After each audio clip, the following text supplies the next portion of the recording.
الحمدللہ رب العالمین والصلاة والسلام علی سید المرسلین اما بعد فاعوذ باللہ من الشیطان الرجیم بسم اللہ الرحمن الرحیم۔ عزیز طلبہ و طالبات، اسلامیات کے پیریڈ کے ساتھ ڈاکٹر محسن علی۔ آج ہم ہجرت حبشہ کے اسباب، واقعات اور نتائج کے حوالے سے ڈسکس کریں گے۔ سب سے پہلے ہجرت حبشہ کے اسباب کی طرف ہم آتے ہیں۔ جناب علیہ الصلاۃ والسلام کے اصحاب پر جب کفار مکہ نے ظلم کے پہاڑ ڈھائے تو آپ علیہ الصلاۃ والسلام کی مشاورت سے مسلمانوں نے حبشہ کی طرف ہجرت کر جانے کا سوچا۔ اس کی ایک بڑی وجہ کہ وہاں کا بادشاہ نجاشی، جس کے رحم دل ہونے کا اور عدل و انصاف ہونے کا چرچا تھا، اس لیے مسلمانوں نے حبشہ کی طرف ہجرت ٹھانی۔ اس ہجرت کے سفر کے اندر جو 5 نبوت کے 5ویں سال پیش آیا، 12 مرد اور 4 عورتوں پر مشتمل یہ قافلہ حضرت عثمان بن عفان رضی اللہ عنہ، جو حضور صلی اللہ علیہ وسلم کے داماد ہیں اور خلیفہ ثالث بھی ہیں، ان کے ہمراہ ان کی بیوی حضرت رقیہ رضی اللہ عنہا، جو حضور صلی اللہ علیہ وسلم کی صاحبزادی ہیں، بھی ہمراہ تھیں۔ یہ قافلہ حبشہ کی طرف روانہ ہوا۔ جب یہ قافلہ وہاں پہنچا، کچھ عرصہ وہاں قیام کیا، ان کو معلوم ہوا کہ کفار مکہ نے اسلام قبول کر لیا ہے، اور اس قافلے کے کچھ افراد واپس مکہ کی طرف لوٹ آئے، لیکن یہاں پہنچ کر معلوم ہوا یہ خبر جھوٹی تھی۔ اس کے بعد نبوت کے 7ویں سال مزید مسلمانوں کے قافلے نے، جس کے اندر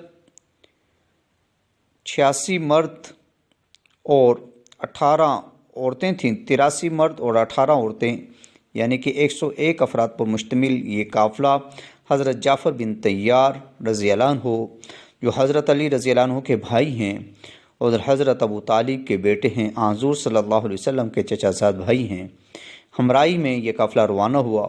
کفار نے اس قافلے کا پیچھا کیا، لیکن ان کے پہنچنے سے پہلے یہ قافلہ سمندر پر پہنچا اور وہاں سے جہاز پر بیٹھ کر حبشہ کی طرف روانہ ہو گیا۔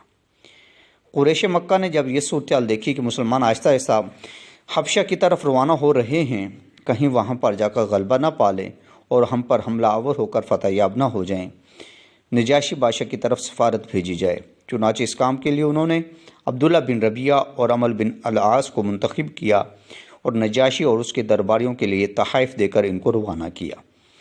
ان افراد نے وہاں پہنچ کر نجاشی اور اس کے درباریوں کے اندر تحائف تقسیم کیے اور ان سے یہ فریاد کی کہ ہمارے کچھ لوگ آپ کے ملک میں پناہ لیے ہوئے ہیں، جو اپنے باپ دادا کے دین سے گمراہ ہو گئے ہیں، ان کو ہماری طرف واپس لوٹایا جائے۔ چنانچہ نجاشی، جو انصاف پسند تھا، اس نے یہ بات گوارا نہ کی کہ مسلمانوں کی بات سنے بغیر مسلمانوں کو ان کے ہمراہ روانہ کر دیا جائے۔ چنانچہ اس نے مسلمانوں کے نمائندہ حضرت جعفر بن طیار کو بلا بھیجا، ان سے حقیقت حال دریافت کی، تو حضرت جعفر بن طیار نے وہاں پر دربار میں تقریر کی کہ بادشاہ سلامت، ہم لوگ جاہل تھے، بتوں کی پوجا کرتے تھے، بے حیائی کے کام کرتے تھے، بچیوں کو زندہ درگور کرتے تھے، ہمسایوں سے برا سلوک کرتے تھے، کہ اللہ تعالیٰ نے ہماری طرف ایک رسول کو بھیجا جس نے بچیوں کی تربیت، جس نے ہمسایوں کے ساتھ عمدہ سلوک کرنے، ایک اللہ کی بندگی کرنے اور بتوں کی پوجا کرنے سے ہمیں منع کیا، تو ہمارے بھائی، ہمارے خاندان، قبیلے والے ہمارے مخالف ہو گئے۔ چنانچہ نجاشی نے جب حضرت جعفر بن طیار کی تقریر سنی تو اس نے مسلمانوں کو واپس لوٹانے سے انکار کر دیا۔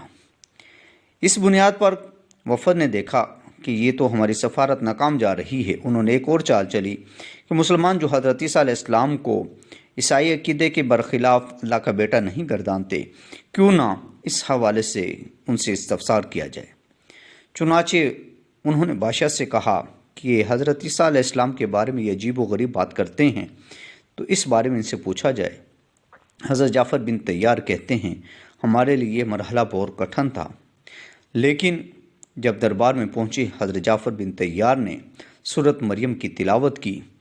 تمام درباری اور نجاشی سورۃ مریم کی تلاوت سن کر رو پڑے اور مسلمانوں کو واپس لوٹانے سے انکار کر دیا۔ اس طرح کفار کا یہ وفد ناکام و نامراد واپس لوٹا۔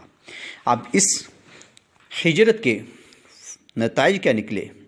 اس میں سب سے پہلا کہ کفار کا وفد ناکام لوٹ گیا، مسلمانوں کو ایک ایسی ریاست میسر آ گئی جہاں پر وہ آرام سے اپنے دین کے مطابق زندگیاں بسر کرنے لگے، اور پھر یہ ہجرت حبشہ، ہجرت مدینہ کا پیش خیمہ ثابت ہوئی کہ مسلمان مکہ میں اگر ان کو ان کے دین کے مطابق عمل کرنے کی اجازت نہیں ہے تو مدینہ یا کسی اور علاقے کی طرف ہجرت کر سکتے ہیں جہاں پر وہ اپنے اس دین کے مطابق زندگی گزار سکیں۔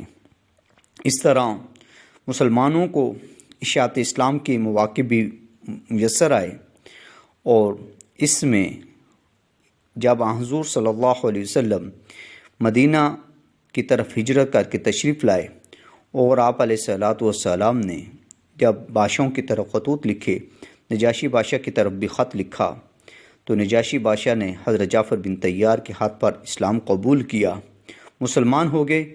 اور نجاشی بادشاہ کا جب انتقال ہوا تو حضور صلی اللہ علیہ وسلم نے مدینہ کے اندر ان کی غیبانہ نماز جنازہ ادا کی۔